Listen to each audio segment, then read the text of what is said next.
Okay, we're live, baby. Oh wait, game audio. Gotta turn that on.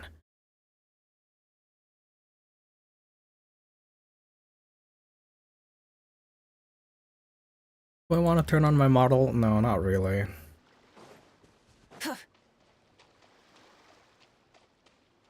My phone's dead.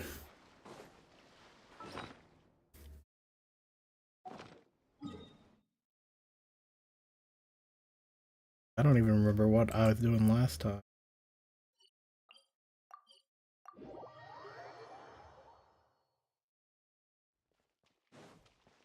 Wait, I forgot. You could only be a Acer here. Oh wait. While I'm here, I have a 10 pull, I think. Calvina, give me luck. Yo ho ho, please. Fuck.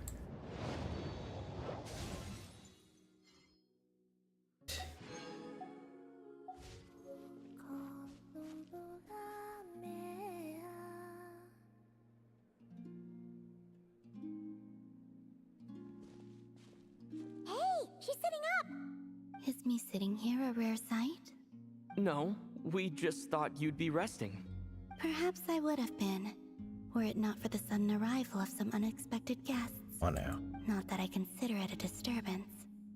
After all, you are the only ones who are free to enter.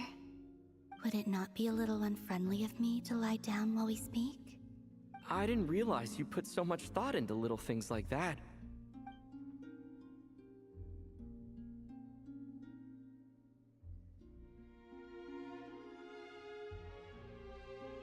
Only sometimes. There have been moments lately where I think about you and your companions. They are warm, mysterious, and cozy memories. Very few of my past memories are anything like that. They say that travelers return home bearing bags full of souvenirs. But my luggage was empty, and I believed it would stay that way. Return home? So, you're still planning on returning to the moon? Yes. This planet continues to reject me, reminding me that I do not belong here. If I remain into that, there will come a day that I disintegrate. And I don't mean reduced to dust, or turned into food for the flowers. Alright then. Well, we're sure gonna miss you. But it sounds like we'll have to say goodbye. How do you intend to return? The moon prayer night is soon to arrive. On that day, the moon will be closest to Devat. The Kuvaki in this land will reach its peak at that time. I merely need to grasp the tide, and with relatively little effort. Oh, Paimon gets it! It'll work like a slingshot! You make it sound like she's gonna get blasted up to the moon. Is that not it? If I did that, I suspect I would crash into the false sky. I will be using a much gentler approach. But I do like the analogy. It's fun. You see?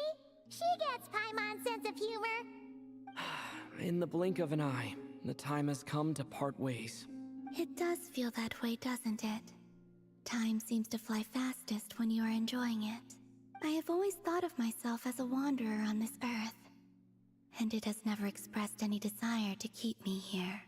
Yet, just as I plan to depart, it tugs at my arm. Is this a gesture of affection? Or is... Oh. Were you hoping I can answer that? Yes. You are a traveler, so you must have a lot of experience in this area. Then, what I would say is... enjoy the moment. That's right! Don't overthink it! Happiness is happiness and joy is joy! I see. Then what I would say is, even though I am very tired right now, I am still happy. I can't tell from the tone of your voice. Oh, really? You don't think I sound happy? I like how Aether's talking to I'm just himself a kidding. lot more. I could tell you were in a good mood today from the moment we saw you. Ah, a joke. Albeit not a funny one. Anyway, I assume you're here about you-know-what. Give me your hand. Actually, it's not that. There's something else we wanted to discuss with you. Oh. Then, do you still want to give me your hand? Or not? Sure.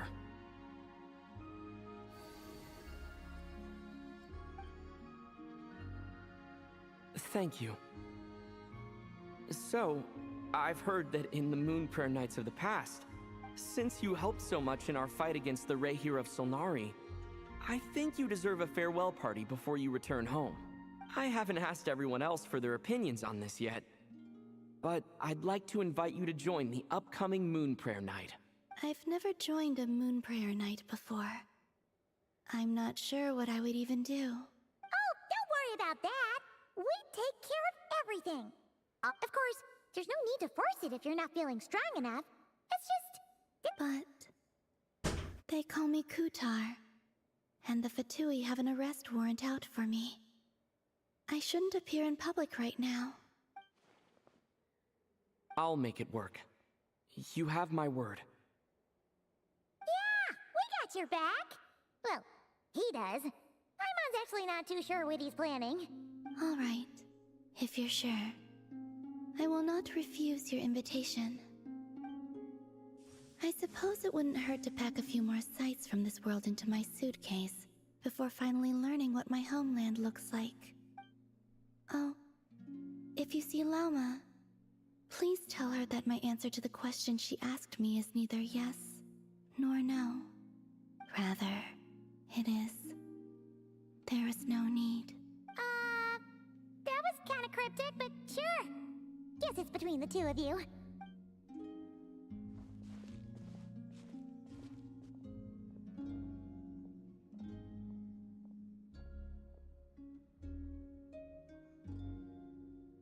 It's been a while. I forgot what it meant. That's why. And also, I do not know.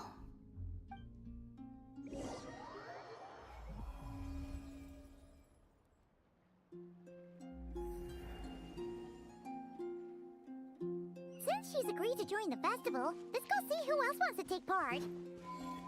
Lauma's gotta be the person most familiar with the Moon Prayer Night. We should start with her. Also, what exactly is your plan to keep her safe? You have everyone dressed like Columbina. Not sure yet. I'll figure something out. Like that one Code Geass episode. Are you serious? And Paimon even gave you her vote of confidence back there. When did you become so sneaky?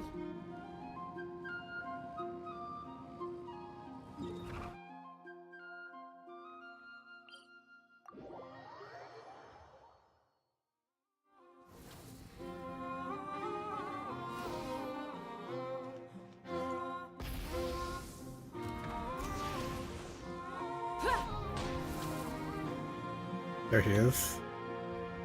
Hey, Lauma, it's us! Huh? Varka? What are you doing here? Beats me. I had a... Mr. Varka is helping to oversee Nasha Town's preparations for Moon Prayer Night. Right, yeah, that too. What do you mean, that too? Yes, celebrating this festival is a long-held tradition. On this day, the crescent moon at the top branches of the verdant crest turns into a full moon, and the moon prayer blossoms bloom with a special radiance. It's an especially welcome event coming off the back of all that nasty business with Rehir. Everyone got put through the ringer recently, and the big shots in town all agree that a big, lively celebration is just what we need to rebuild people's faith in this place. No wonder Catherine said that people weren't so bothered about the religious element. That's right.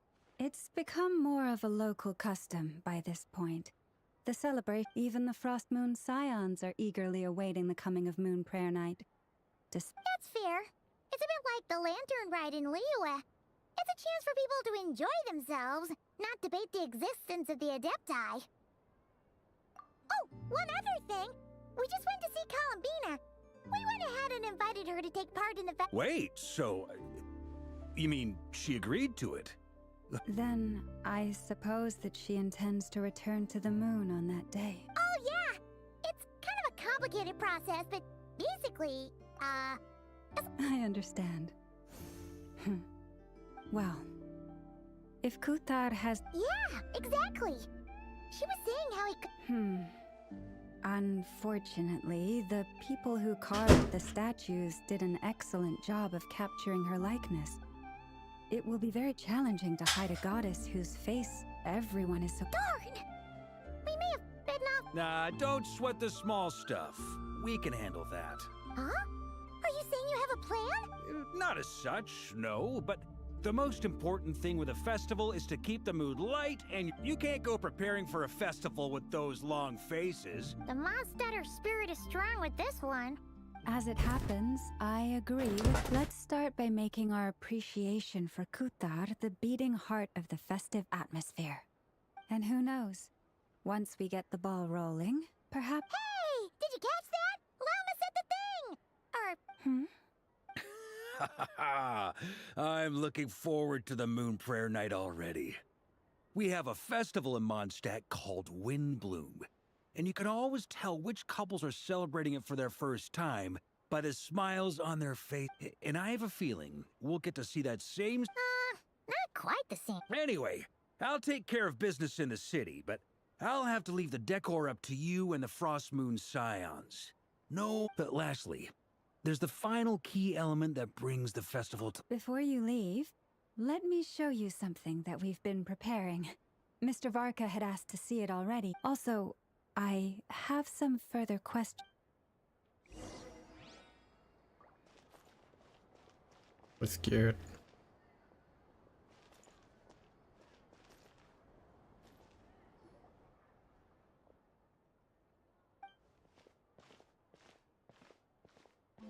White Fae.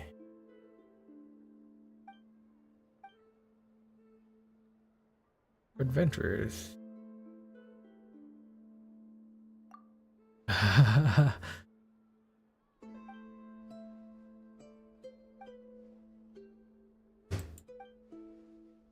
I put this on focus mode. I don't want to be talking to no kids.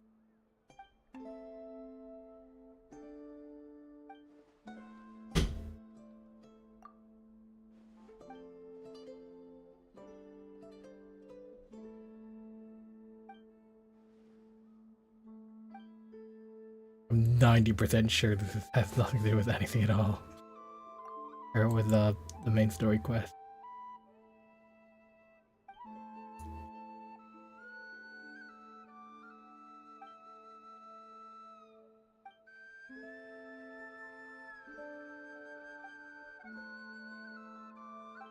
If they're just waiting for me.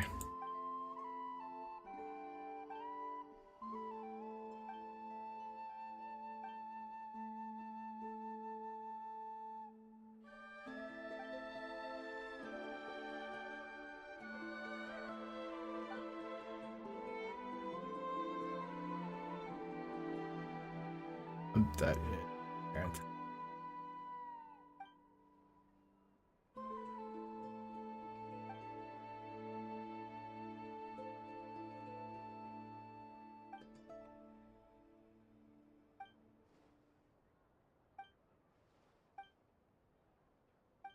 Okay, we're just talking about finding stones.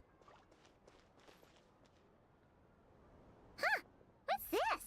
They sure look like they're having fun. I believe so. Kuhenki seem very skilled at playing drums like these. Maybe it's an innate talent?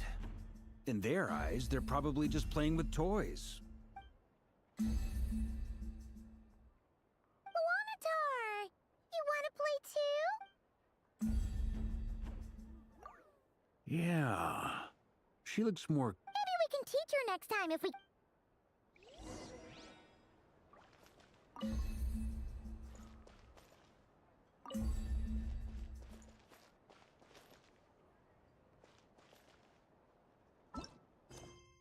Yeah, it's not my quest. What are these floaty things? Moon veils.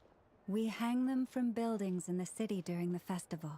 When you look at the sky through them, it creates a lovely misty effect.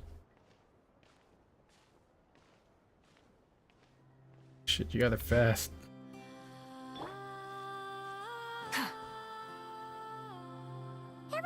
seems hard at work. They are preparing items for Moon Prayer Night. For instance, the sculpture being made over here. Mr. Varka and I were just finalizing the details of where it will be placed. Ah, there she is. I didn't know the finished article would be so... Not to worry, though. All the necessary arrangements have been made. You have my thanks. And over here, we are preparing a very traditional confection. Oh, look at all these colors! It looks great! Can Paimon try one? Of course. You bet! Sweets and treats are Paimon's favorite. If you included those in the Feast of the Moon, I bet Paimon would have joined the Frost Moon Scions by now. There will also be verdant crests like this present in Nasha Town during... The timing of Moon Prayer Night is not completely set in advance. We make a rough estimate, then observe the changes in the verdant crests and Moon Prayer Blossom. As such, the wait itself is a fun feature of this...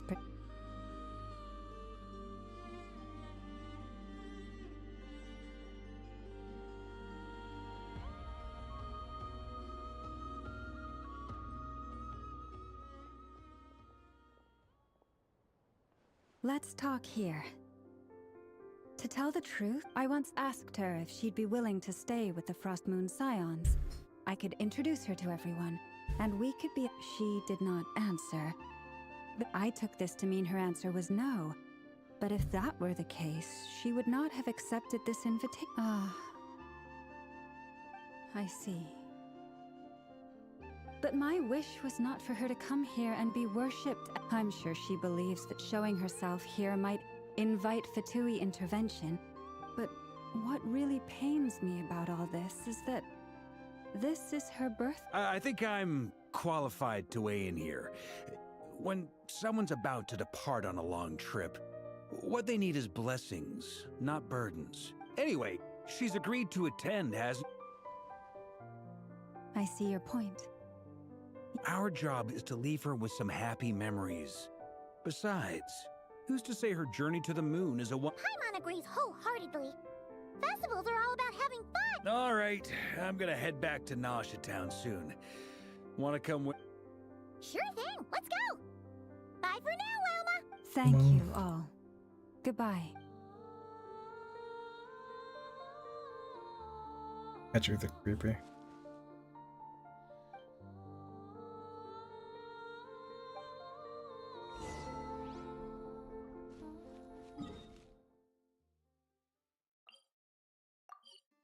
Oh, young phase here.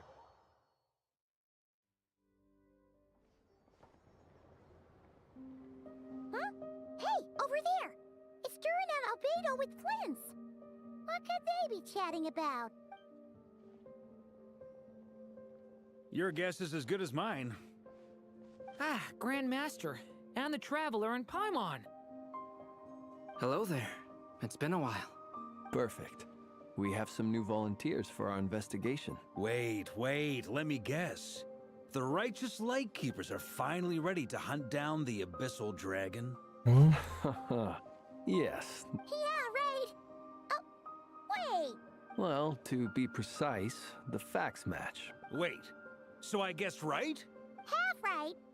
Don't act so... Maybe I can explain. At that time, we just noticed a few abyssal creatures out in the wild, but the strange thing was, I didn't detect any traces of abyssal... On closer inspection, we realized that they were not real monsters, but something... Huh? What do you mean? Exactly. It was very peculiar. I think I've heard of things like that happening. Yes, it's a known phenomenon. Mirage-like from a distance, they appear. I myself thought that Misters Durin and Albedo were locked in battle with But after sharing intel and investigating a little further, we can confirm that these illusions are harmless. I see. All the Mirage stories I've heard are either animals, rocks, or small houses. It's a first for me, too. So What about you two? Alice contacted me a few days ago. She'd like me and Durin to I assist her haven't with seen an Alice experiment. But we lost contact shortly after receiving the message. We don't know when the wind will blow. Yet when the wind blows, we will know. That... Okay. Well, I suggest we investigate this Mirage business in the meantime. It's piqued my curiosity. And Well, Right? Whatever's happening, let's go see what she knows. We can invite her and her staff to the festival while...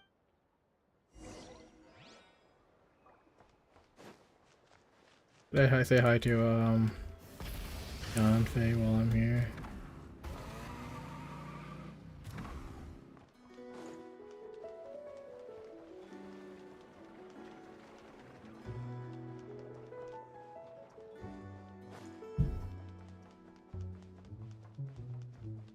Hey, John Faye, what you doing here?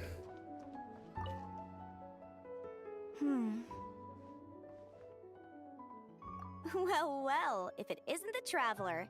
It's been a while for sure. Didn't expect to see you in Notcry. Oh, if only. Notcry's even more lawless than I could have imagined. How should I put it? Well, that's just it. This place is quite literal. Even if I was hired to provide legal assistance, I suspect it'd all devolve into... Everyone, ta-da! Here's your answer. The most direct method of self-defense. Oh. Okay, enough of that. The reason I came to Notcry, the book's theme centers on the borders of law. And one of its chapters is about what happens when law and order complete. There's no way I'd be able to get an accurate picture of that back in Liyue. As soon as I stepped into Notcry, I knew I was in the right place. It's not like the law here has broken down. It's more... And, unsurprisingly, I haven't run into a single person in my line of work.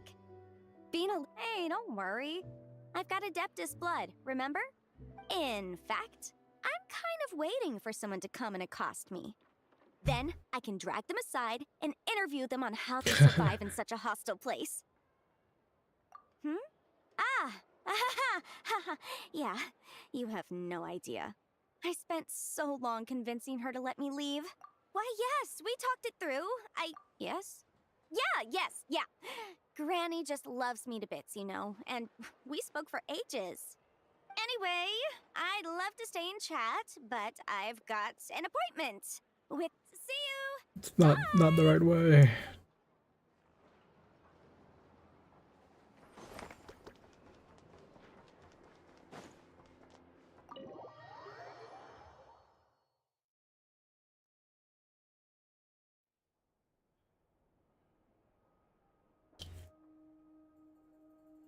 You're right, I have noticed.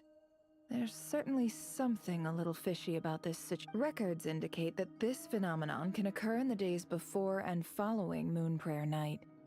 The odds of encountering these phantoms are similar to looking up in the night sky, but this time, Yehoda's out gathering intel as we speak. First, The ones we saw seem to be abyss. indeed. But we have identified one location where many more of them have made an appearance. Given the scale and nature of the phantoms, it's almost as if someone's last memories are coming to life. Oh. so you mean the Exactly. The phantoms can interact with each other. In addition, some of the human phantoms would seem to be from the very distant past. They claim to be from Hyperborea, a name which I've heard from Lauma before. Did Paimon hear that right? It sounds like this merits further exploration. That'd be a big help. I'll leave it with you, Albedo. My knowledge of ancient history is non-existent. I used to doze off. It's quite a miracle that you were able to understand these phantoms' speech, given... I suppose you're right. But I'll leave the archaeologists to ruminate over that conundrum. As an intelligence broker, my sole interest is in the value of the information I gather. Which, in this case, hopefully means earning myself some good... So calculating. Sounds to me like we could split the work up. I think the abyssal phenomenon is best left to Albedo. Agreed. It coincides with my... For my part, I'd like to understand the abyss better. Even though This is certainly a rare opportunity to study the abyss. The Curatorium will take the lead on investigating the Hyperboreans. Guess We I'm put going in to the help you work out to learn there. what we know so far. That just leaves our trusty team of 2 unassigned. Seems like Since it. you became an honorary knight, of course. This was part of my grand plan all— Oh yeah! By the way, we managed to convince Columbina to come to the moon. She agreed to that? Huh. Quite an achievement. Never underestimate the traveler, I guess. I'd be happy to join. No point shutting myself inside when the streets are all decked out. And Yehoda loves a party. No. Way to contradict me in front of... Wait, no, that's not what I... So many people. All right, everyone inside, quick. Whoa. This is gonna sound crazy, but hear me out.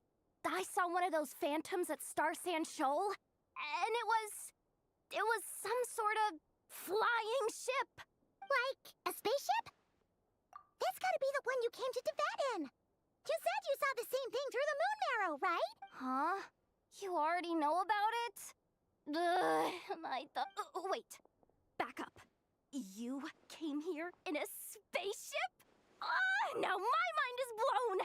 What's it like on the inside? Was it like flying through space? Oh. I want to know everything! I want to know about it too, but it looks like fucking ass traveler ain't gonna tell us about it. Exactly. Huge discovery. You're the best. Second best intel broker in the world. After your boss, of course. Wow. Really? I guess that decides where we're heading next. Come on, don't look at me like that. I know the spaceship doesn't have anything to do with me, but you don't want to leave me as the only one twiddling my thumbs, do you? Fair enough. In that case, let's meet back here to... I wish everyone a productive investigation. You too. Can we meme Varka going to our ship? Or the Yehoda come? No. What's up, boss? Tell me, Yehoda, when did the Curatorium start giving out intel for free? Oh, sorry, boss. I'm gonna plug my phone. Be right back. 6.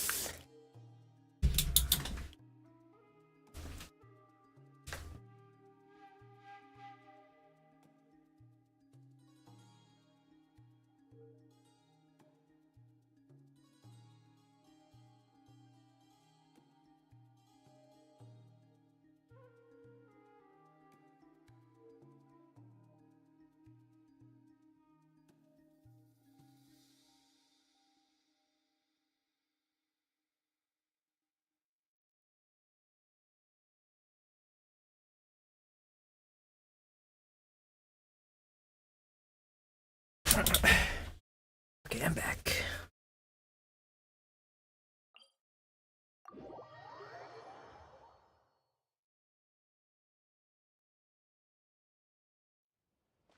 Full throttle. Oh, that's how the spaceship looks.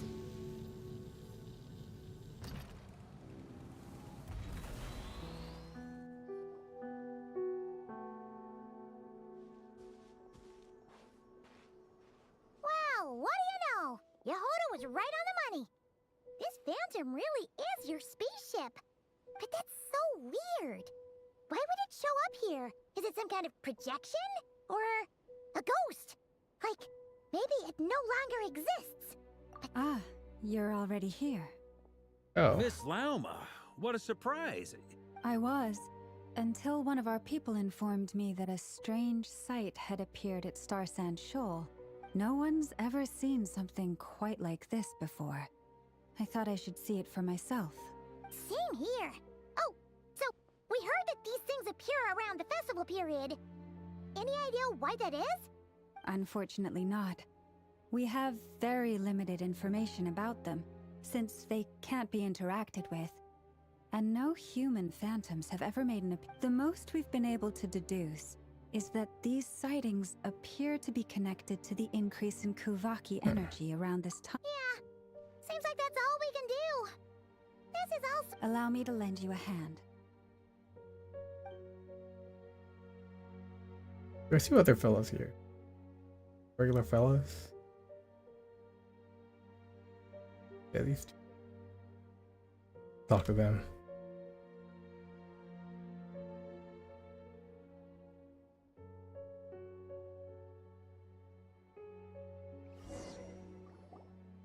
Everyone, our Oh. friend here should be able to provide us with some info. Is that I've heard about how the Frost Moon Scions live in harmony with the animals. Okay.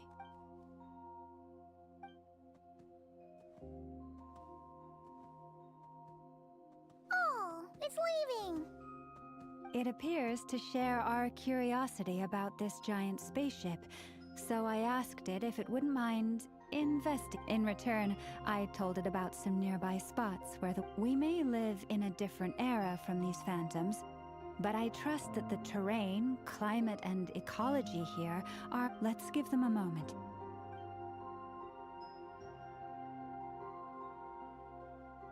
All back together?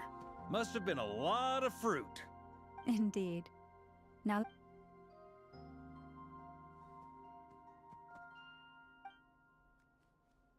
It did find a lot of wild fruit. Enough for them to... This puffin circled in the air several times, but didn't spot... Huh. Well, it definitely makes sense to get a bird's... Indeed. Other than that, I was also thinking... Oh, I get what you mean. The wild fruit exist in both times and spaces, but there might also be things that only exist in that... Good point. Blunthorn rhinos can use kuvaki to shift great rocks. But the sniffer mole tried too, but despite being a skill... They say that the spaceship looks robust and undamaged. It seems... So, just like us humans, there... Yes. Still, we are grateful for all your efforts, dear friends. We're gonna talk about the spaceship or not? I've noticed some other human phantoms gathered nearby. Come on, let's... That's the regular human. Those illusions and those people. It's all a little creepy. Nah, all part of the festive... Can I even jump on? Oh, no.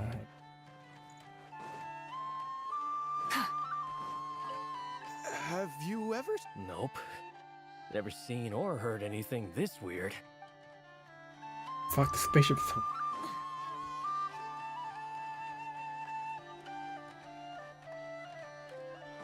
Okay, these fellas. Oh. What is this thing? I've never seen it move, and there's no way to get inside. Goodness knows. My grandpa says it's been sitting here at least since his grandpa was still alive. What about his grandpa? Did he say anything to your grandpa's grandpa about it? Huh? I don't know. In all likelihood, it was here back then, too. Hard to... Guess that means that as far as they're concerned, this ship's been around a long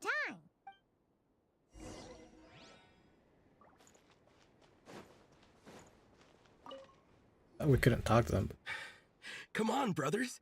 If we can get even a small chunk off of this thing, it's gotta be worth a fortune. Huh?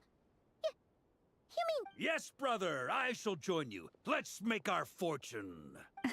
We should go with them. What the... This thing is crazy tough. I can't even scratch it. What's... Sorry, brother. Looks like we'll have to seek our fortunes elsewhere. Enjoying yourself? I was just seeing if I could influence this phantom's perception by... I'm sure we're all starting to build up an idea of what's going on here now that we've spoken to... These phantoms are reenacting real historical events in Nodcry. It's almost like we're in some kind of interactive stage play. We can talk to the actor. It makes sense. History is set in stone. The objective fact... Paimon totally thought you were just goofing around earlier. Of course I was. Anyway, at this point, I think we're forced to conclude that although the Phantom spaceship is right...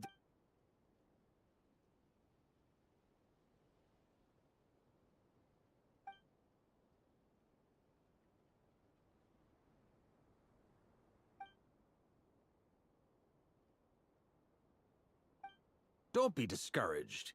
If nothing else, this is proof of the ship's existence. And think about it. So many people tried to hack their way inside, but no one could get to me. That says that we'll either find the ship itself, or the story— Huh. Every now and then, when Varka gets serious, I wonder how the others are doing. Sounds good. Also, drinks are on me if Team— Wait! We have a team Am I in Team Knights? You're very welcome to join. We've even got a cathedral ready for you. Isn't that technically blasphemy? You wouldn't dare make a joke like that. Nah, I'm sure Barbados doesn't mind a little harmless—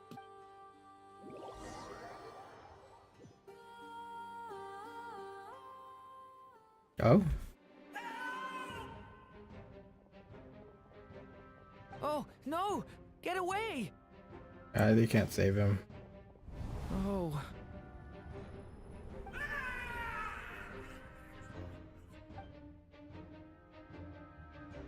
I know it's hard to stomach, Mr. Durin. But as I'm sure you've noticed— But we have to at least try. Those guys are already dead. And try you have. But are you aware— I wasn't keeping count. I'm afraid this is the 39th failure so far. Or the 5th if we're only counting this particular victim. Fuck. There are no indications that these phantoms may be altered in any way. Looping around. You seem to have calmed down a little. I'll make us a fire.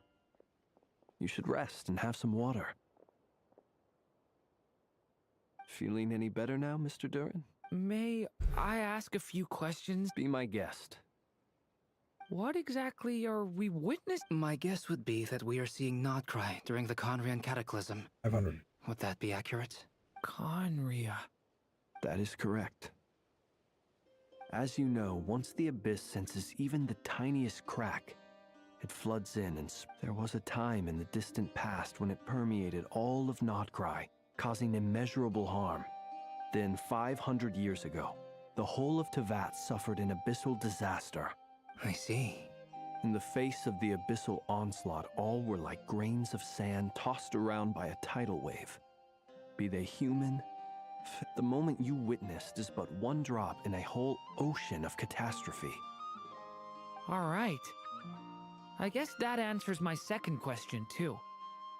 I wanted to know why there's nothing I could do to help. That would be my guess as well.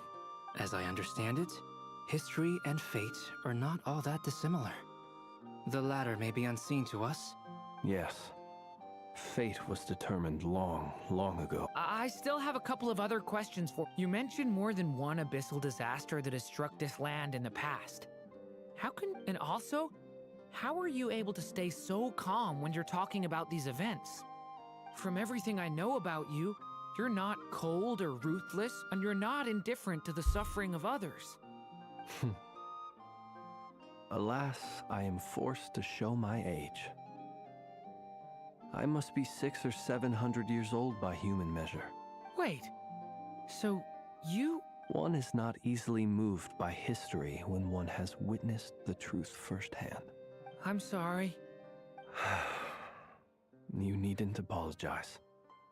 Now, at the risk of offending you, I have a question. Your curiosity toward the Abyss, is it born from hatred or because you sense its call? I only ask because I kept a fragment of Rarir's body in my lantern for a short time, and I hear its power growling from somewhere within you. My honest answer is— I don't know. I don't think I have the confidence to say for certain. Even before I became who I am today, the question dogged me constantly. My doubts remain unresolved. But when we fought Rarir, something became a little clearer. Sometimes it is the darkness within us that allows us to achieve the impossible. I certainly got the sense from your 39 attempts that you were trying to achieve the impossible. It sounds like you've resolved to see the truth for yourself. Absolutely. In that sense, he and I are quite similar. Then I wish you every success. Well, if everyone's caught their breath, I suppose we should head back. Oh, and...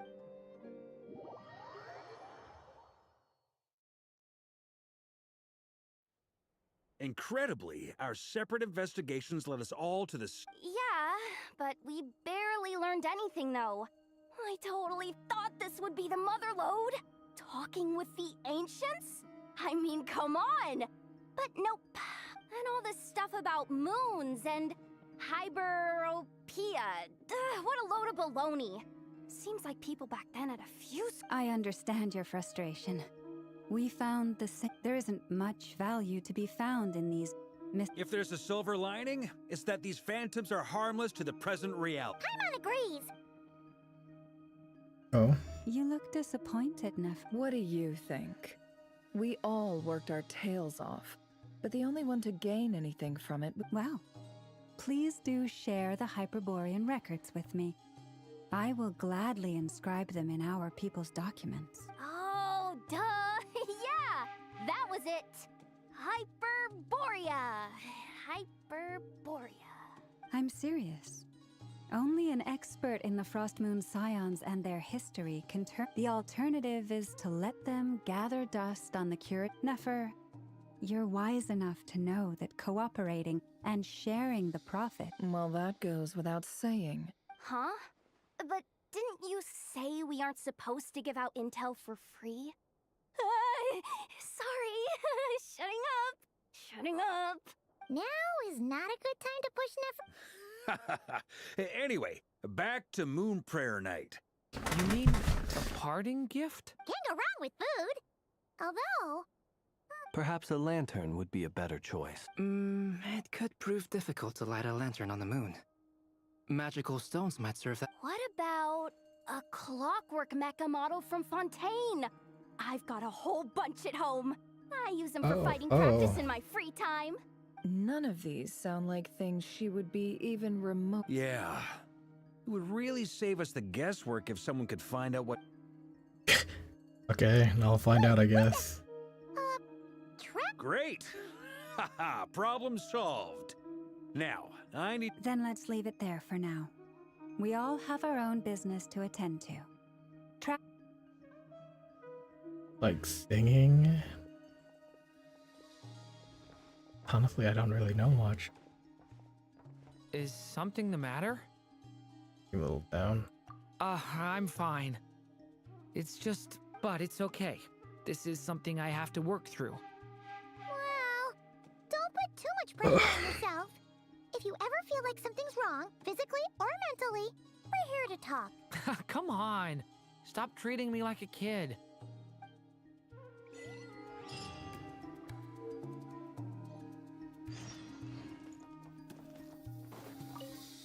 Could you do me a solid and... Oh, talking to actually rude. Never. She. You should get going. Okay, go to her.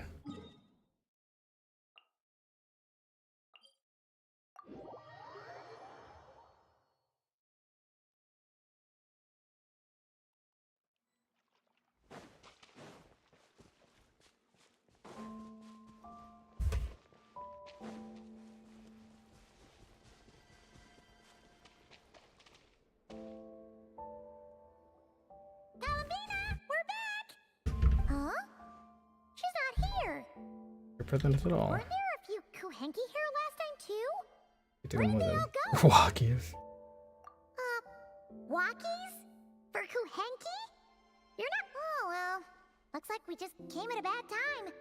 Let's try again tomorrow.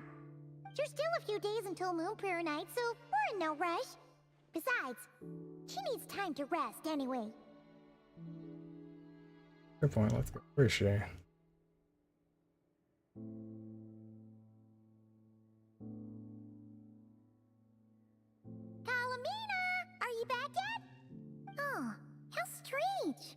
Looks like she still isn't here, right?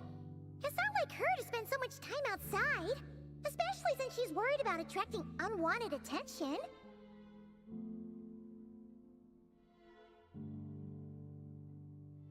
Yeah, they've been back all day. What about Luonatar? Luonatar, you there? Oh, it's you. Hey, do you know where Kalambina went? Sorry, didn't understand. But take us to her? I'm like, I don't know. Yeah, that's even stranger. Oh, flowers are white. What Yeah. about them? Oh, that's not good news. They change color when Columbina gets weaker, right? And they look super pale right now. Good Oh idea. my. She might know what's happening.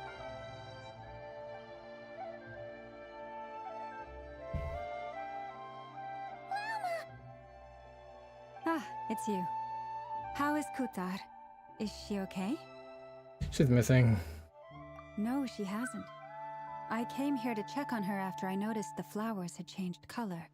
Based on past precedent, she must be very weak right now.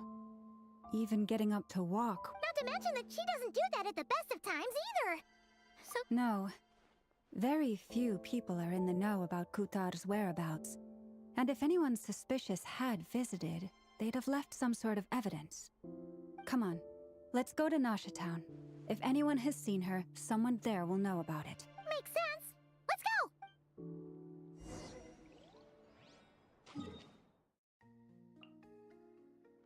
Oh.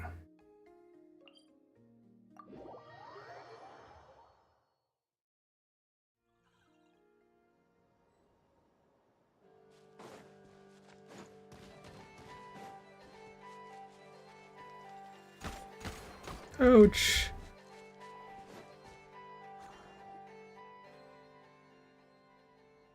Shit. Wait a moment.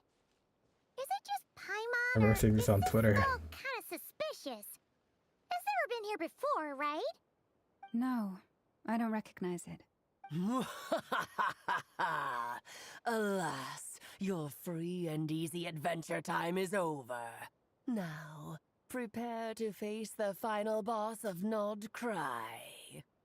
Whoa! Where'd that voice come from? Not sure, but it's definitely hostile. No, no, no, not that way. The final boss is right here. The sniffer mole? That's the final boss? Surely. Okay, the jig is up. I'll stop teasing you. Turn around. I'm right behind you. It seems I've managed to leave quite an indelible impression, even though you've never seen my face. Oh, nothing could make a great mage more pleased with herself. So fucking cool.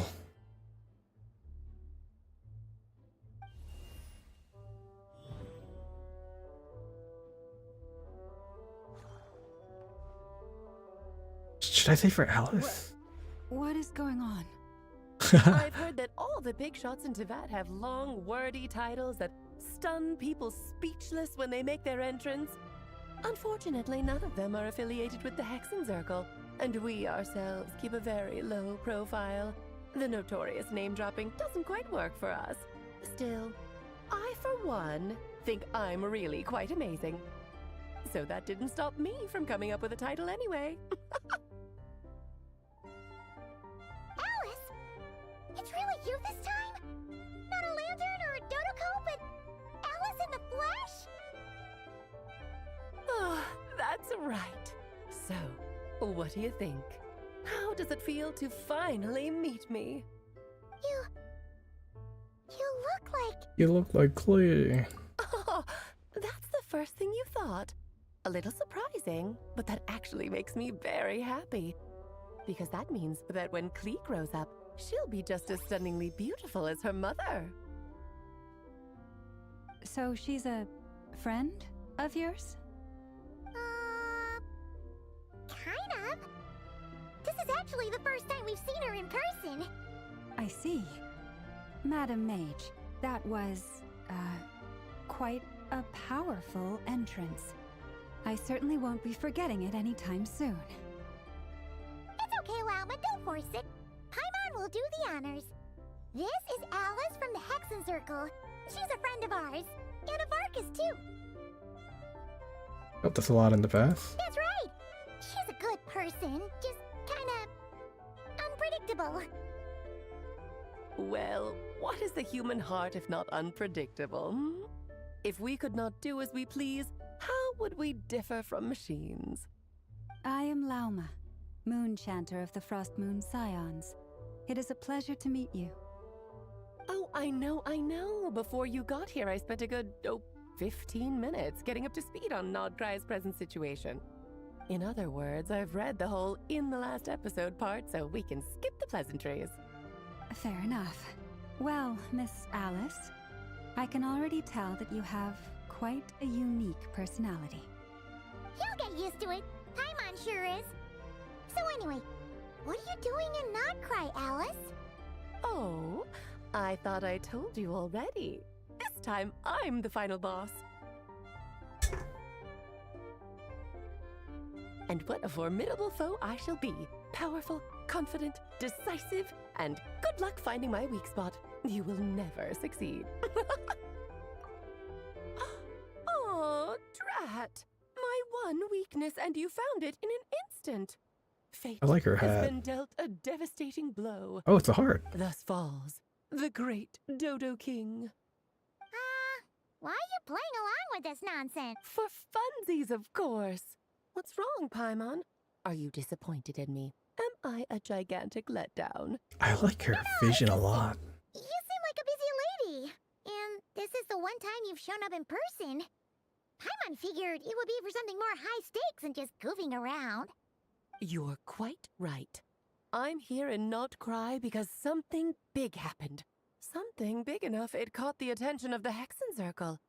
It concerns the 3 moons, Tevat's borders, and of course, the moon goddess you are currently searching for. Yeah, where is she? Kind of. Why don't we discuss this over a pot of tea? My main reason for coming on this trip to Tevat was, of course, to have some fun. But I do technically have a job to do as well, namely, maintaining the stability of Tevat's borders.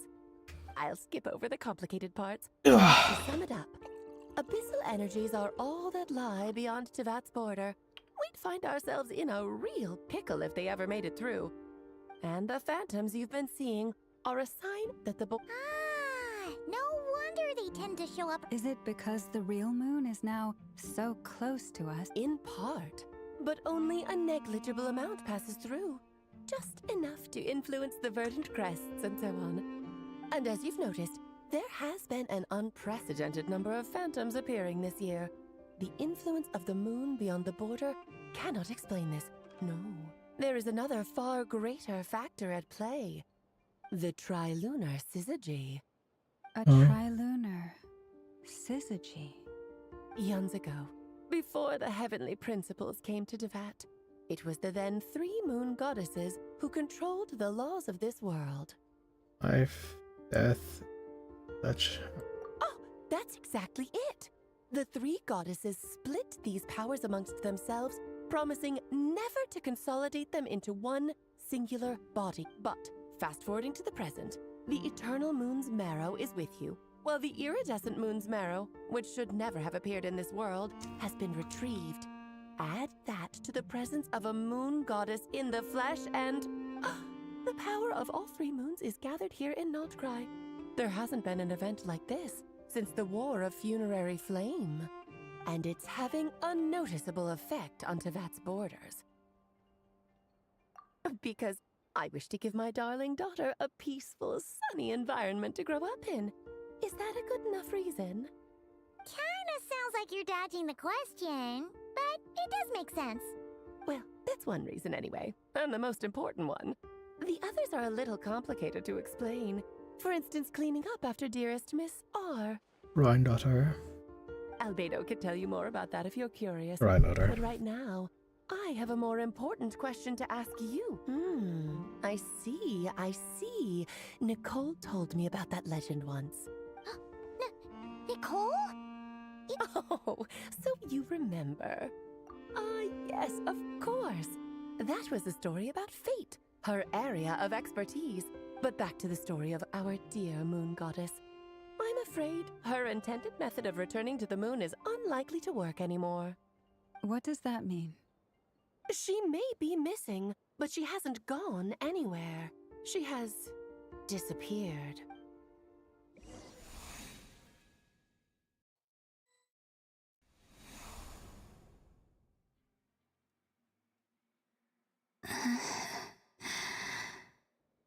My body is so heavy.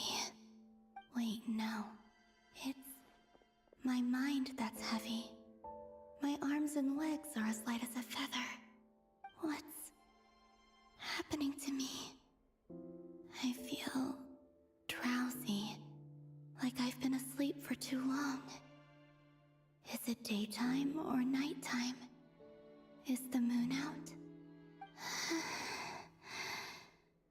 I think I'll go for a walk.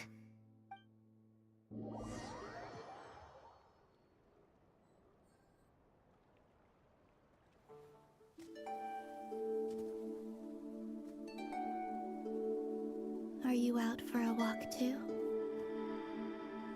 Huh? Oh?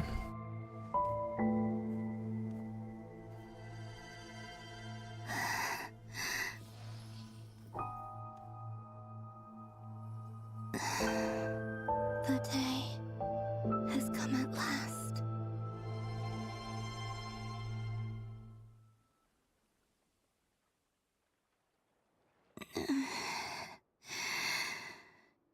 Have I grown so weak that I can't even sustain my physical form? But Moon Prayer Night is nearly here. I was so close to returning home. Death is near. Will I return to the moon after I disappear? Or... I don't want it to end like this. So far, at least, I still exist. Even if not physically. But as my power wanes, I'm sure that too will fade. I suppose I might take one...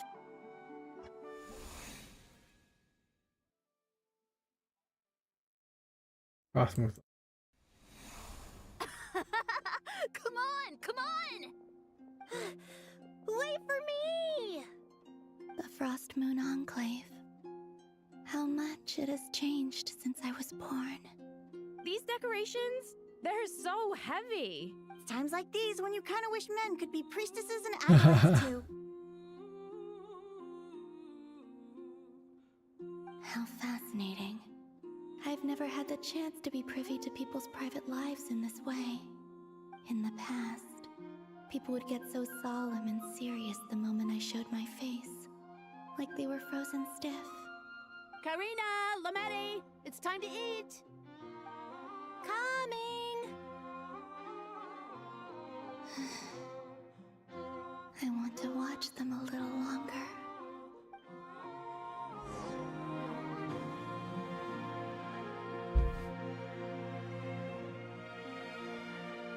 Cool, it's kind of transparent. No, she's not. Oh wait, no, she.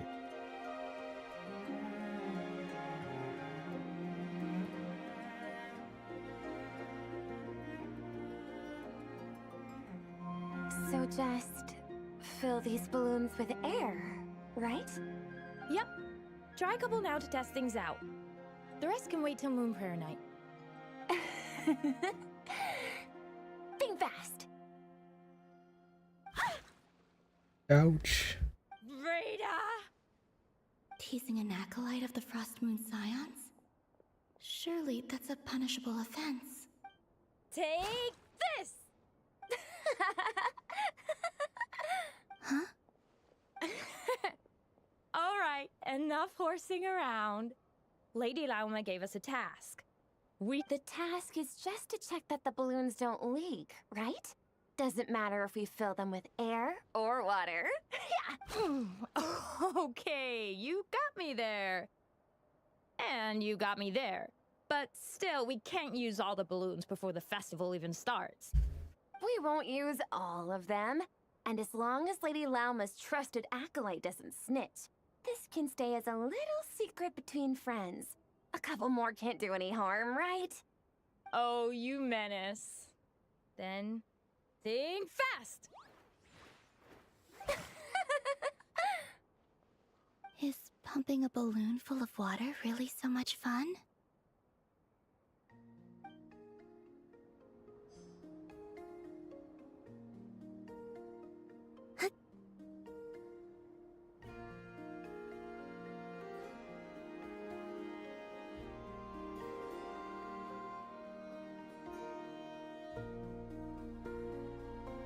I'm sure you're both tired from playing all day. Come on, eat up. A plain, humble meal. That has always been the way of the Frost Moon Scions. Huh? How come Lamette got a midsummer berry dessert? Oh, I always get Lockaberry. I don't mind sharing. You can have a bite of mine if I get to have a bite of yours. They're sharing food? I've never shared food with anyone before. Even at the Harbinger tea parties, everyone just ate off their own plate. And when I couldn't finish my food offerings from the Frost Moon Scions, they'd leave the leftovers out under the moonlight for the animals to claim. Hey! That was 2 bites!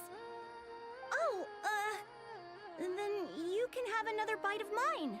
Oh, you too. Oh, don't fret now. Here, have some of Granny's too.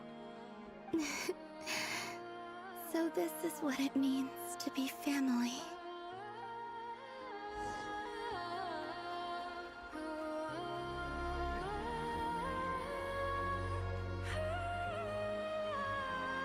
I'm seeing so much that I'd never usually get to see. They'd never act like this when I was around. It's nice, being able to just watch people in peace in these final moments. What a rare opportunity. I think I'll go take a look around Nasha Town, too. Maybe the were we not traveler able will to be see there. her?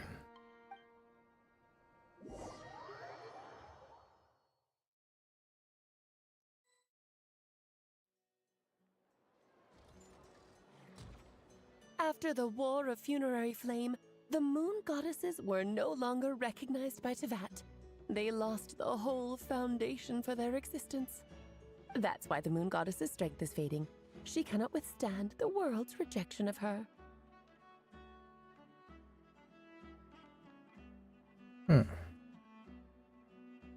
To be more pedantic about it, the moon goddesses did something to offend the heavenly principles, and that's why they were ousted. Something of a recurring theme in Tevat's history. Theoretically, speaking so candidly should put me in their crosshairs too, but they can't tell me what to do. I'll say whatever I want. Anywho, the Moon Marrow energies were but a drop in the bucket for her, and that battle against the Ray Hair of Solnari only weakened her further. Fortunately, it happened close enough to Moon Prayer Night when the Kuvaki concentration here is high. That's the only reason she managed to survive this long. What do you mean, fortunately?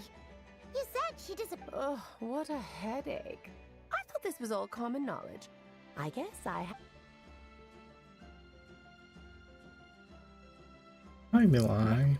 I said earlier that the moon goddesses lost the foundation for their existence. The reason for that has to do with the natural order. Basically, the rationale for their existence in Tevat was the same logic applies to the present moon goddess too. Consider her existence so She moves far. quite a bit, Her Alice. comrades in the Fatui called her Damselette. And she was worshipped as Kutar by the Frost Moon Scions.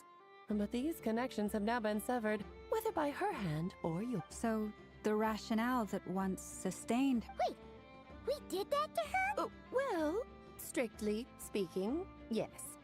But let's not start pointing fingers, shall we? I'll only end up as the big bad villain, and that's not the kind of final boss I want to be. Of course I do. I'm only the greatest mage in the whole entire world. Now, if you wish to find your moon goddess, there are 2 problems we need to solve. Firstly, we'll need to strengthen the connection between her and Tevat, at least enough to sustain her Strengthen her connection? But Does that mean I'll have to rally? I'm afraid a bygone faith and a former home won't be of any help to her now. Her name? Oh, yes.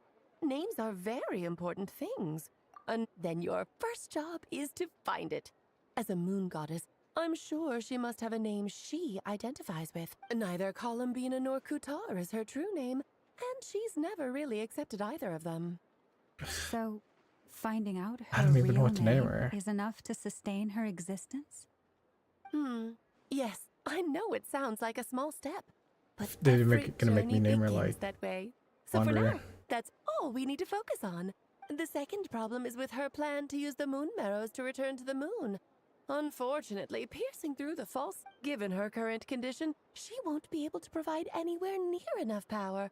Eve, but no need to fret. Nicole's the expert in this field. Wait, Mage N is going to help us out too? That means we've got 2 Hexacircle mages on the case. This is turning into a pretty big deal. Actually, this is more of a side quest for me. Like you said, I'm a busy lady, so I can't stay for too long. That's the upside you get for looking out for my little Klee. Hopefully that will incentivize you to carry on keeping her company in the future. Anyway, jokes aside, you'd better get moving. It will take quite a miracle for the moon goddess's consciousness to hold out till moon prayer night. Oh, I suppose I might as well tell you where Nicole is before I leave. Off you go now. Time to meet your new friend. Oh, yes, and a little suggestion. Don't forget to mind your heads. What? I wonder how Duran's doing. I should really go see him before I head back. You really are super busy. I most certainly am. There's so many children I have to keep tabs on just in Mondstadt. Duran, Albedo, Venti, Varka.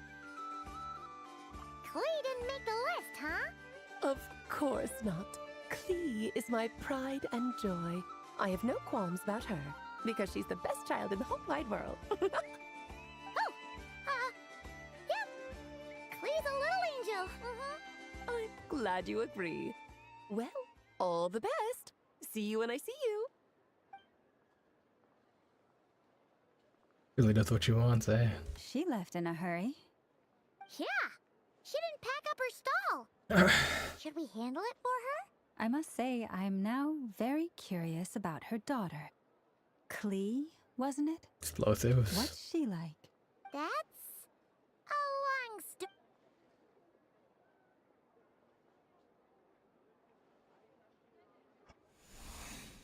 Oh. Columbina vision.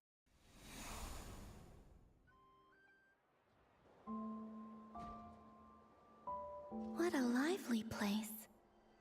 I've never experienced Nashita. Hey, you old geezer! Your hammer's rusted through!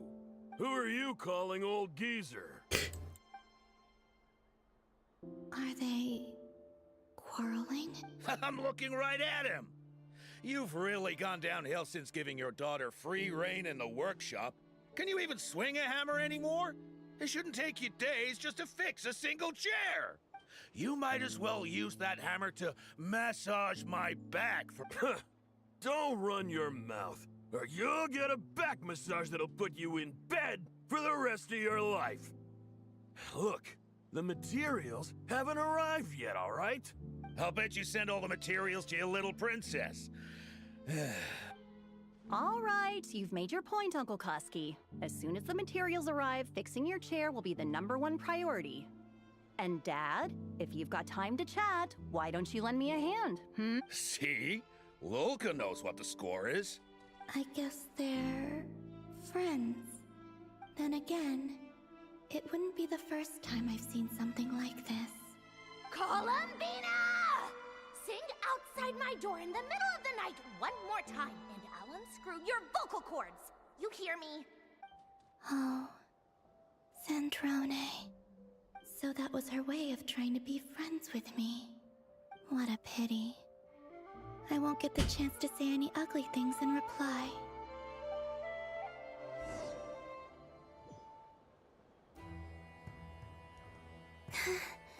I guess this is the first time you'd be playing out there, because you don't get to have Columbina time of this quest. Hey, have you decided what to give her for Moon Prayer Night?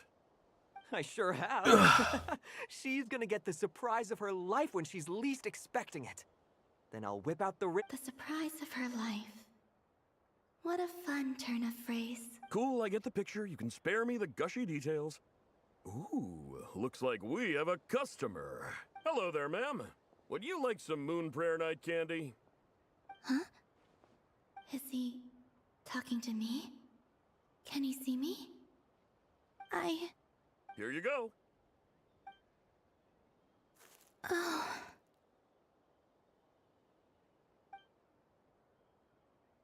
Come back anytime. Right. Now, where were we? I don't know why, but I still held out hope.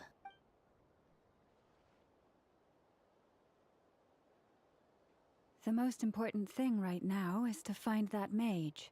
This name thing seems super important too, but where do we even start looking? I'd better go pay the Fatui a visit.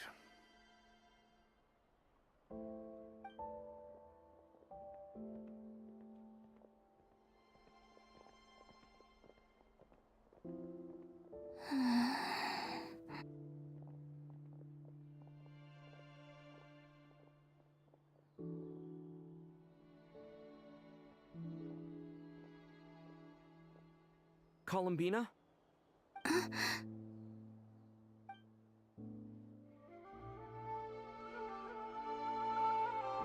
So anime.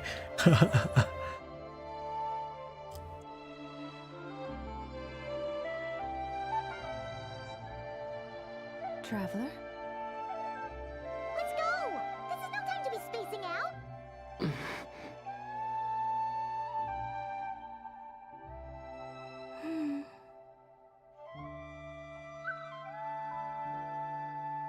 She's smiling at Leaf. She's not doing her regular run.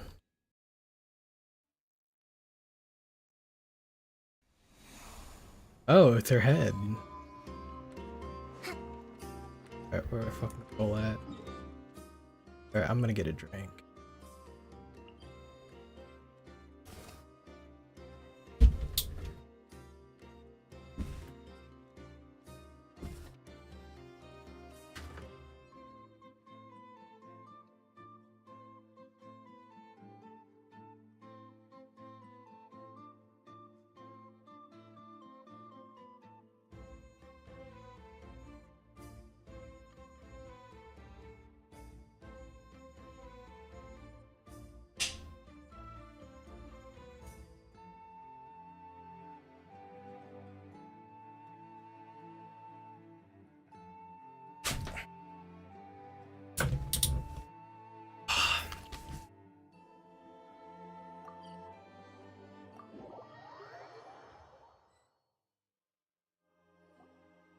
Where are they going? They mentioned a mage and a name? So, Mr. Varka, are you acquainted with this Nicole? Or should I call her Mage N? Ah, not really. We've never met, though she has come up in conversation. From what I've gathered, Alice kinda took Nicole under her wing. Taught her how to speak in a more ladylike fashion, that kind of thing. Huh. Hard to imagine Alice as an etiquette coach. I like how Columbina's following us. Alice is a larger-than-life personality, I'll give you that. But then again, that's why she's able to draw such an eclectic mix of people into her inner circle. If I remember correctly, being an interesting person is actually one of her main entry requirements. So, if you ever wanted to join the Hexenzirkel, I'm sure you'd both be eligible to apply. Hey!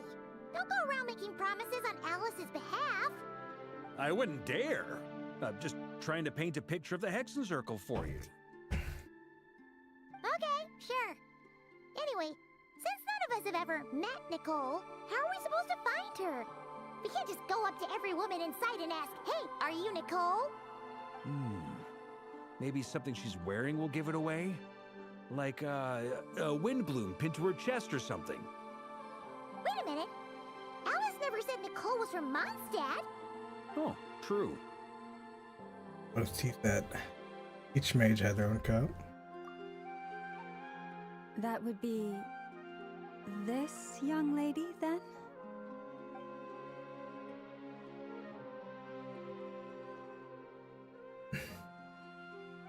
Hey there. Sorry to disturb you, but are you Miss Nicole? Varka, Knight of Boreas of the Knights of Favonius. Alice might have mentioned me before.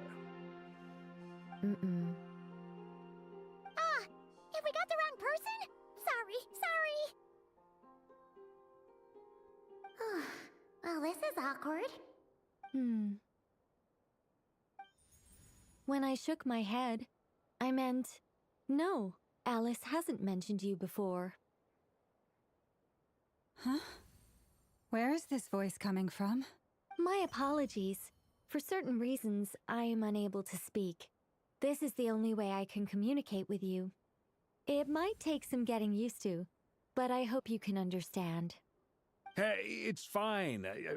I'm more shocked by the fact that Alice never speaks about me. I mean, As for you two, we have crossed paths twice before, but it is nonetheless a pleasure to finally Was meet it you. Sumeru and Fontaine? It's really you! Thanks for all your guidance in the past! You're quite welcome. This time, things are different. We have reached the unwritten pages of the story. You might say that we stand at the crossroads of fate. Now then, allow me to formally introduce myself. My name is... Cool. The unappreciated master sculptor, the immortal literary giant, the only dread. Silent angel, you had to from another order. The instant they utter a word, etc., etc. In summary, in order to remain silent, it's to be an observer of the world. No, stop! Alice! I can't believe it!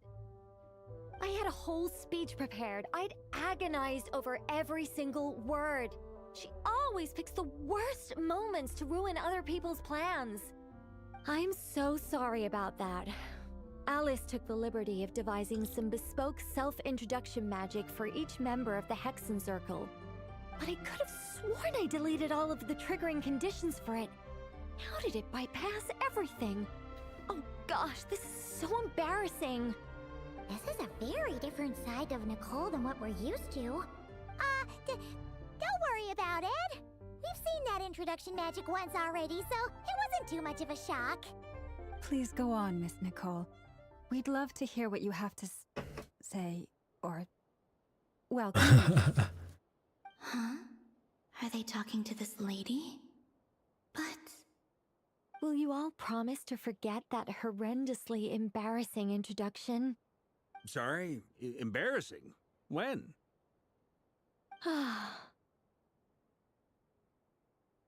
Angel? Oh. Yes, my name is Nicole, and I am one of a very few angels who have retained both their preferred form and their power. The Traveler and Paimon should be no strangers to this concept. There is another of our kind in Natlan. They call her the Lord of the Night. Alright! Paimon remembers her! Yeah, we know. Yes. Well, I have retained more of my power fuck are you than doing, she. Cole? It's because I don't have a long-term duty to fulfill. To be more specific, no. We'll be here all day if I get into the specifics. Moving on. If I'm not mistaken, you are here because you wish to learn how one might reach the moon beyond the sky. That's right. Is that something you can give us any guidance on? Yes, I do know a way. It began with the Hyperboreans, who lived after the War of Funerary Flame. blank looks. Maybe I should start with the background of the war. Or maybe not. It shouldn't be an issue. I'll fill in the gaps for you when we have more time.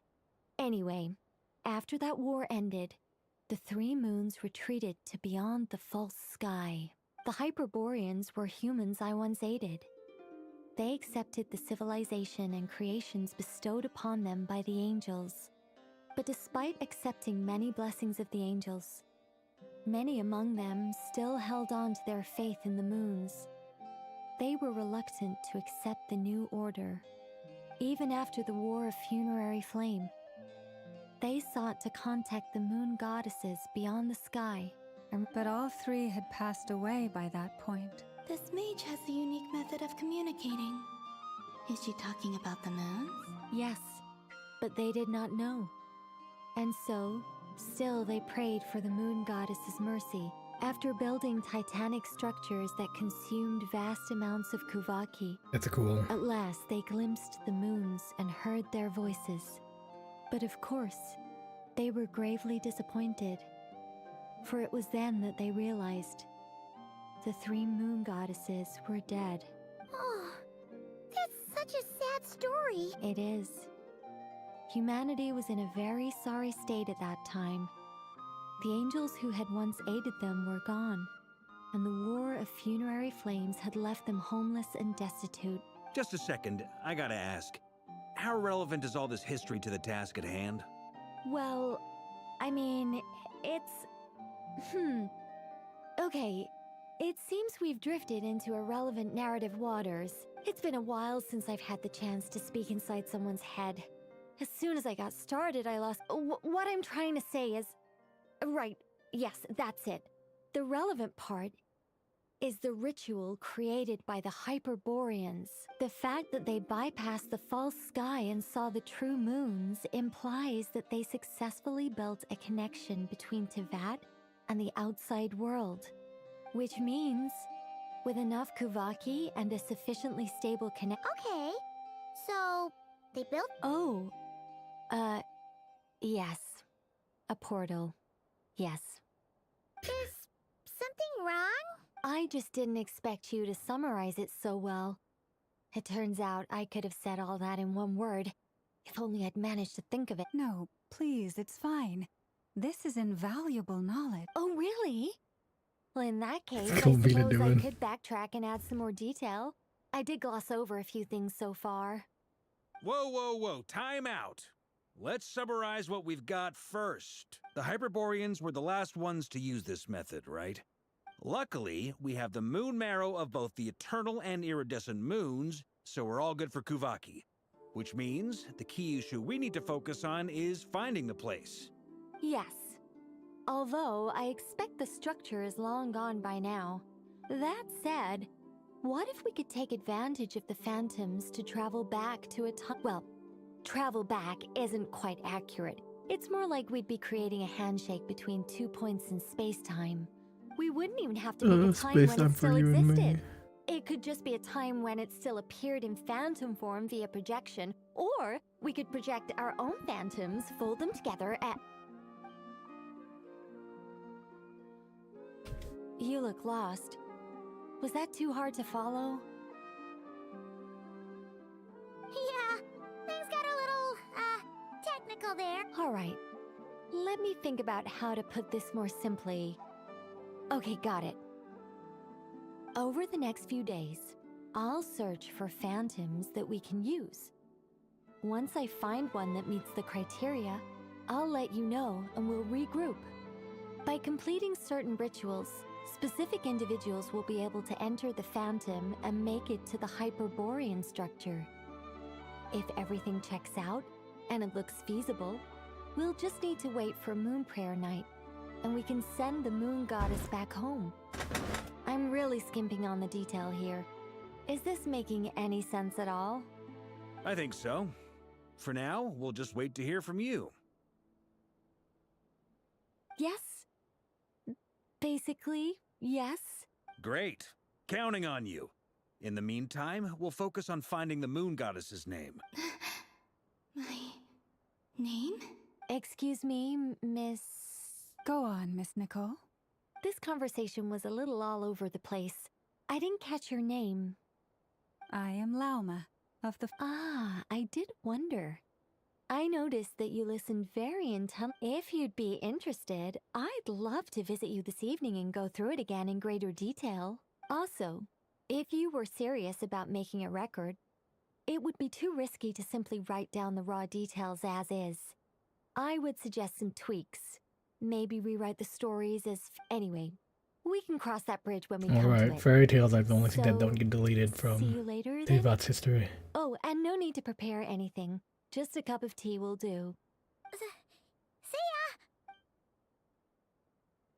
She seems friendly. It's just... It's so nice to find someone who's actually willing to listen. I've been dying for a chance to finally go through all this systematically from start to finish. Any longer and I'd probably start forgetting it. Now Paimon gets why Alice told us to mind our heads. Ha ha ha ha! What did I tell you? Now then, the next order of business is... Where do we start? Maybe the rest of what Nicole has to say might give us some clues. Once I've heard her out, I'll summarize the salient points. I'm also inclined to review our other documents. But many of the more factually accurate records are from after Kutar's birth. Sounds like we're gonna follow Columbina's journey through Devat, huh? In that case, we'll start by heading to the Frost Moon Enclave. Sounds like a plan. Take this with you. I'll see about getting in touch with the Fatui. It'll probably just be... Thank you, Mr. Varka. Don't mention it. Honestly, I'm more comfortable dealing with the Fatui than prying into the details of a young lady's childhood. Catch you later. I should follow them, just in case there's some way that I can help.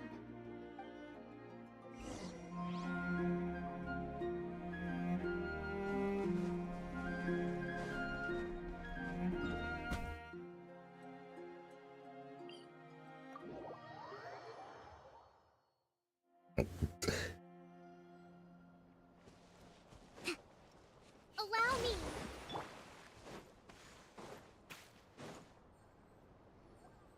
A while ago, I took the time to organize all documents in our possession that pertain to Kutar.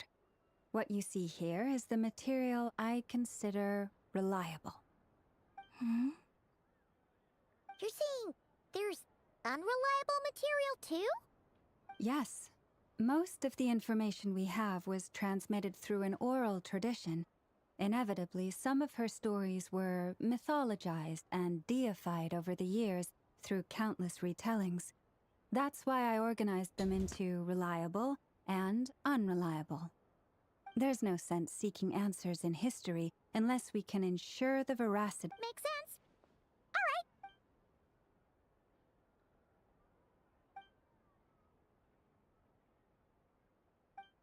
Alright.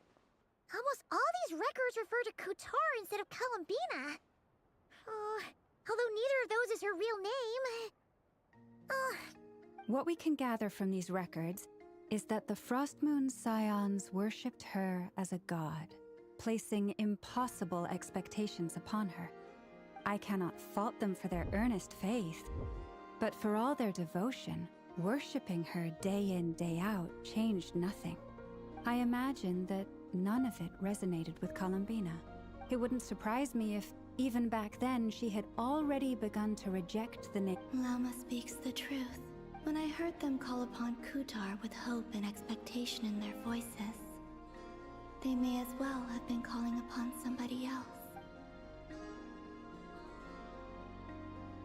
Well, that's a bit complicated. I looked at and how realistic their portrayal of Kutar seemed to be. Amongst the Frostmoon Scions of today, only I know of her existence, and I alone have spoken to her face to face. As such, I know that there are certain things she simply would. That being said, I have sensed some changes in her lately. Changes? Me? Seems like this is getting us nowhere. For what it's worth, why don't we check the unreliable sources too? Sure. Give me a moment.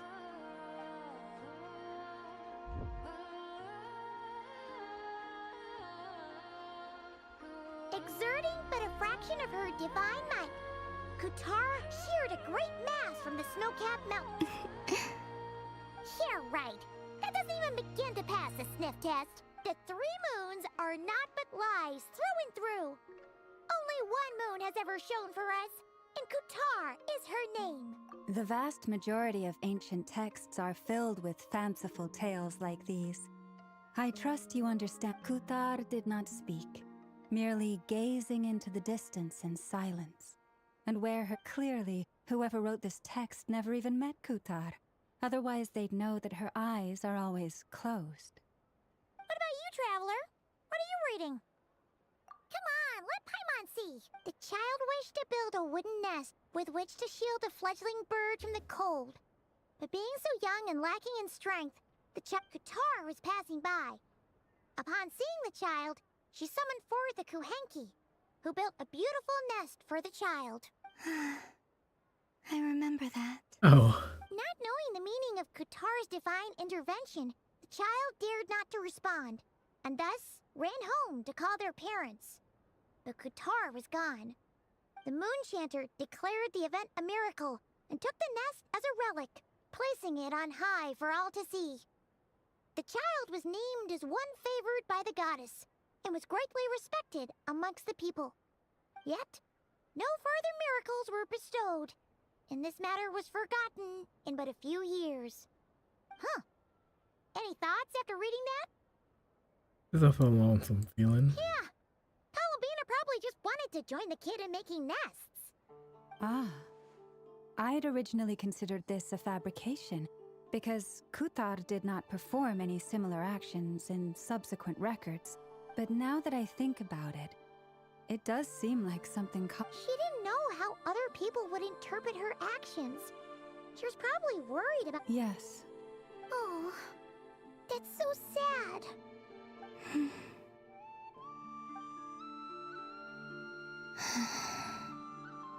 And now, I can make no such gestures of warmth, even if I want to.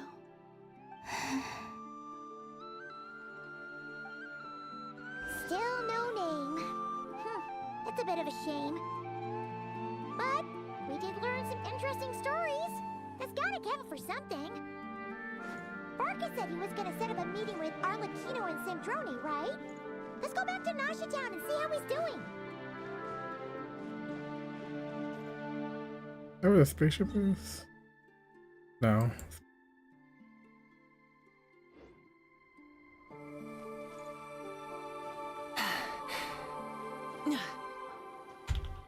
Light it up!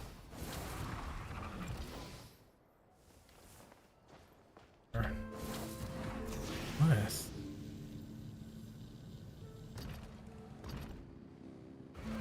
Oh. In the way.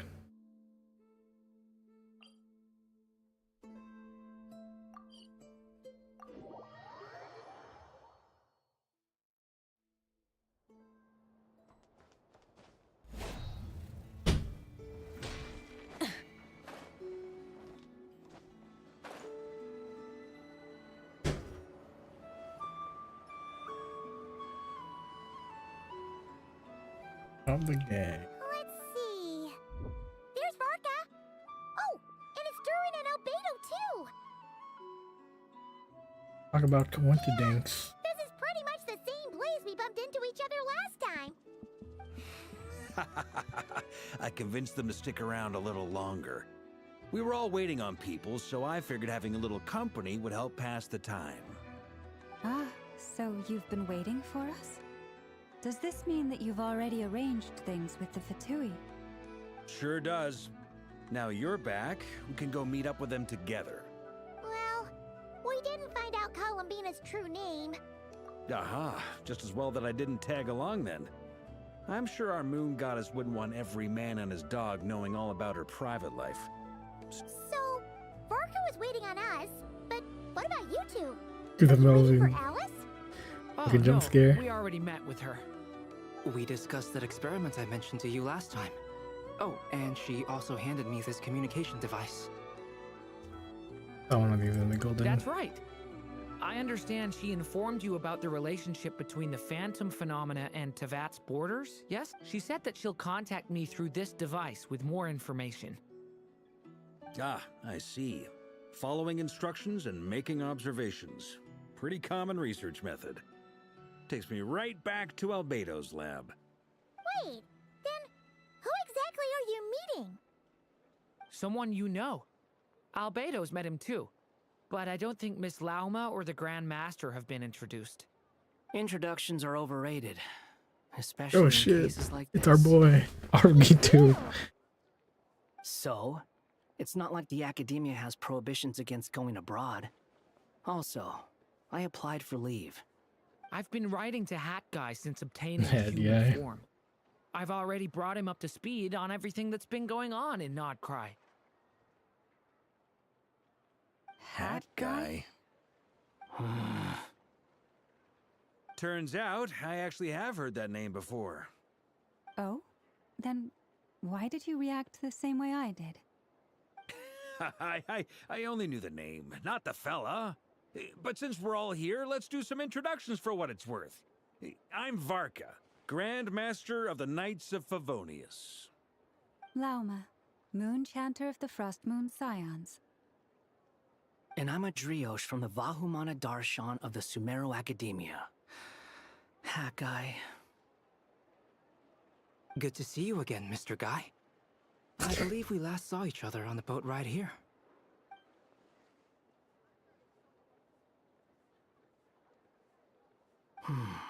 Mind you, the only reason I came here is because there's someone I want to look into. Oh, is it your friend Durin? The Doctor. Oh. Also known as Dottore. From the tone of your voice, it sounds like there's bad blood between you. I was reviewing our archives and noticed that a lot of information about him was missing. Left a bad taste in my mouth. That's all there is to it. Dottore, or Zondique, as he was then known, once studied at the Academia, but he got kicked out before he could graduate. So the Harbinger's #2 man is a college dropout? How embarrassing for them. Last we heard, he was planning something. We actually heard that a few times before, even coming to Nodcry, but we haven't seen a trace of him since we got here. He only appears when something interests him.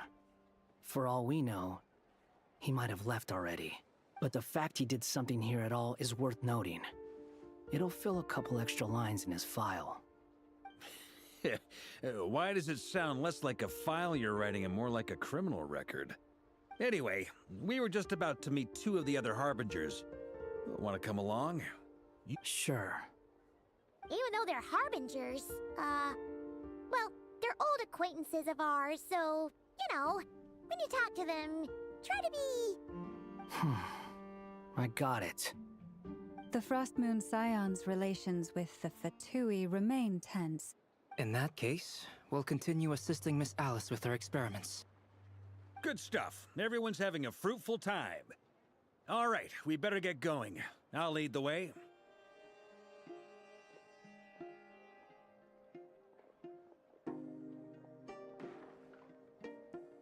Hey, RB2. Hmm? Are you here for revenge? Well, yeah. That's obviously part of it. But I'm not the only one who has a score to settle with him. Neither you, nor Lesser Lord Kusanali, nor I want to see him meddling with things again. We're trying to talk about Columby. What's the hurry? Don't worry. Pigeons always know which way home is. After a conversation, who seems work experimental. You made it. Who is this? A scholar from Sumeru. They call him Hat Guy. He's an old friend of the Travelers. Wait, this is the Academia representative you wrote about? He doesn't exactly look the part. I believe this will prove my identity. You'll notice it bears the seal of the Sanctuary of Surasthana. Well, what do you know? So it does. All right then. My mistake. It's fine. I expected as much. What? So as I mentioned in my letter, the Academia's got its eyes on Dottore. But this matter remains top secret. Apart from those assisting in the investigation, the fewer people who know, the better. If anyone asks, I'm here in Nodcry to pursue my personal academic interests. Gotta say, Barca, you did pretty well to keep all this under wraps for so long. Sounds like you got in touch with the Academia about this way back. Haha, you flatter me.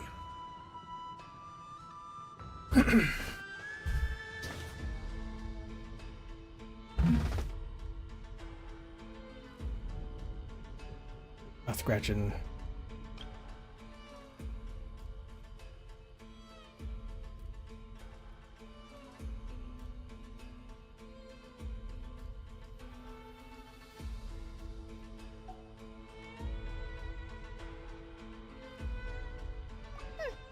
Where do I even start? Remember that time we fought Rerir at Star Sand Shoal? He sure let me have it then, didn't he? I'll bet Dottore had that all sketched out, with me as his convenient little pawn. He could not care less about us if he tried, but hey! The feeling's mutual. Does Dottore really strike you as the sort who values his relationships with his colleagues? Fair point. He did kill himself. Definitely not. Well, like themselves. Which is why I always keep my guard up whenever he starts making suspicious moves. To that extent, our motivations align. On top of which, I consider you trustworthy people. Now, back on topic. In the wake of the Reihir of Solnari episode, Sandrone and I grew suspicious about Dottore's complete inaction during the entire affair. So we tried to find out what he'd been up to. He never lets anyone in on his plans. The more he cares about something, the more secretive he gets. Indeed. Perhaps he believes that by keeping a low profile, he can avoid trouble. But that trick isn't going to work on his colleagues. Yeah, I mean, he's been researching the ancient moon's remnants. And he's been trying to get his paws on the moon marrows. With this in mind, I returned to Snezhnaya and relayed my thoughts to Her Majesty That's pretty direct. Did that Yes. I made it abundantly clear that the Fatui's business in Nodcry is almost concluded, and we do not need 3 harbingers in this territory. Accordingly, Dottore has returned at her orders. I imagine he is continuing with experiments, which no one besides he would ever have any... Common sense might mean nothing to him, but he's not We're going now? stupid. He knows that no Okay. good can come from opposing the Tsaritsa. Oh, just gonna finish this up. Smarts alone won't get him all the way. He needs the Rooster's resources and Regrator's Mora, both of which the Tsaritsa can strip from him by... But doesn't he have a track record of publicly following orders while going against them in private? He probably has it down to... Wouldn't put it past him. We work together on a research project. He has no interest in doing things methodically, stage by stage. His thoughts jump all over the place, and the moment his curiosity, the only similarity we share is that once we set our minds on doing something... Well, we definitely saw some of that in your battle with Rerir. Ugh, do not remind me. Then I believe we all concur. Dottore will not simply give up. Fantastic. Now this is turning into a whole... Are you talking about the moon marrow stuff? He also strikes me as the kind of person to disregard experimental regulations, ruin all the equipment, and go way over budget. Exactly. This one time, he was running some high-temperature experiment and the substance exploded. But does he care? That gas was poisonous. And after all that, he left, while I was still cleaning up after his mess. What a waste of time. Waste of time? The nerve! He wasted my time! You've been bottling that up for a while, huh? Hat guy, I must say, you seem awfully familiar with internal Fatui affairs. Especially when it comes to Dottore. Thank you, Lady Harbingers, for providing such valuable information. Wait, what? You're just... You're welcome to join if you want. Ugh. Just when Paimon thought he'd finally mellowed out. He makes quite the impression. I'll say. I've met tons of headstrong people, but... Anyway, back to the main agenda. Varka, you said that Columbina has gone missing? Yeah. We're working on building a connection between her and this world. The simplest method is to find out... I've actually asked her that question before, but she said she didn't know. Considering our As far as I recall, she was never dispatched by Her Majesty to claim a gnosis or anything like that. That Tsaritsa's plans had long contained a place specific. I always thought that was weird. What? Knowing what we do now, it's probably some... More than likely. When she first arrived, Columbina would often go to Her Majesty and ask, but Her Majesty always gave the same reply. I'm excited to see who the The time has not Tsaritsa yet is. come. The Tsaritsa has summoned a beautiful blind maiden to be a harbinger, giving her the third seat by virtue only of her enchanting voice. It was a dumb and stupid rumor, but the reality of this... And what happened after... I imagine she stopped caring. She no longer seemed to care why she had been recruited. And Her Majesty never gave her any missions. So she just... continued to see. For my part, I was busy. So busy, in fact, that watching someone be that idle had me fuming. That she had long been used to a life of other people claiming she was needed, when she wasn't. I just felt that having a place to stay would cost, and so I waited quietly for the... And on the other end of that spectrum, you had me. Someone once told me that I had the lousiest work and the toughest luck. I forget who said it, but those words have always stuck with me. But you've done your job exceptionally well all this time. Because at home... What is it? Something come to mind? That makes sense. Nothing screams you are needed like your name... Well, good luck with it.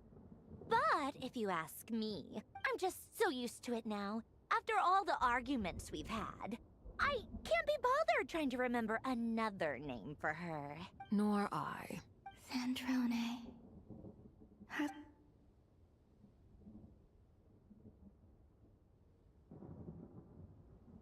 Oh, a ceiling. Does that mean... Ladies, I thank you for your hospitality. I'm sure it will. You can make your own way out. Heck, you've been here enough times, you probably know your way around better. Okay, time to do what adventurers do best. I guess. Durance. Durance people. Here you are. Finally talk with his dragon buddy. Oh, that guy. How come you're back so soon? Fine. Dotori's been summoned home by the sun. How about you? Any... Unfortunately, we've tried everything. Different phantoms, different abyssal monsters roaming the land. People crying out in despair. Every time I see it, I can't help but think. And if I fail in the task I've been given... That's just meaningless speculate. When we encountered similar phenomena previously, however... The events of the past are like But Miss Alice instructed us to try to find ways to change the outcome. It's an impossible task. Since she asked us to do this, I feel like it can't truly be impossible. Or if it is, I could not have been born as Durin otherwise. But you also said that your past 39 attempts were fruitless. That's true. But you're still going. Yes. After this many futile attempts, surely you realize that you're not doing this because you still believe it's because you want her hypothesis to come true. So, think for yourself about what you want to do. Yeah. Previous experience indicates that we cannot touch the phantoms. If we want to clear this hurdle, we need to break this rule somehow. Same thought here. Following the same rules means repeating the same failures. So you mean we need to figure out a way to make contact? Yes, and I suspect that's something only you are capable of. Everything in Tevat is logged in Irminsul. But the withering that once occurred in Sumeru was a sign that the Great World Tree was being... This corruption allowed things that should not have existed in Tevat to appear. This is tantamount to rewriting reality. You're saying abyssal power might be... No one's ever tried it before. If you're... Is anyone there? Has anyone seen my daughter? She's missing. I have to find her. I hear someone inside. Ah! If I can use my abyssal powers to warn him that there is danger here... Yes. The important thing is not the nature of the power, but rather how you... To intimidate and obstruct. Let me try. Have you seen a little girl? What? This isn't the time for that! Just run!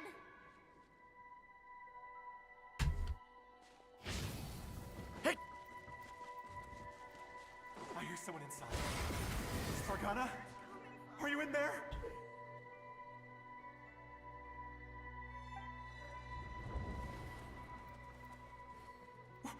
What is this? Looks dangerous. I should get out of here. You wanna go now?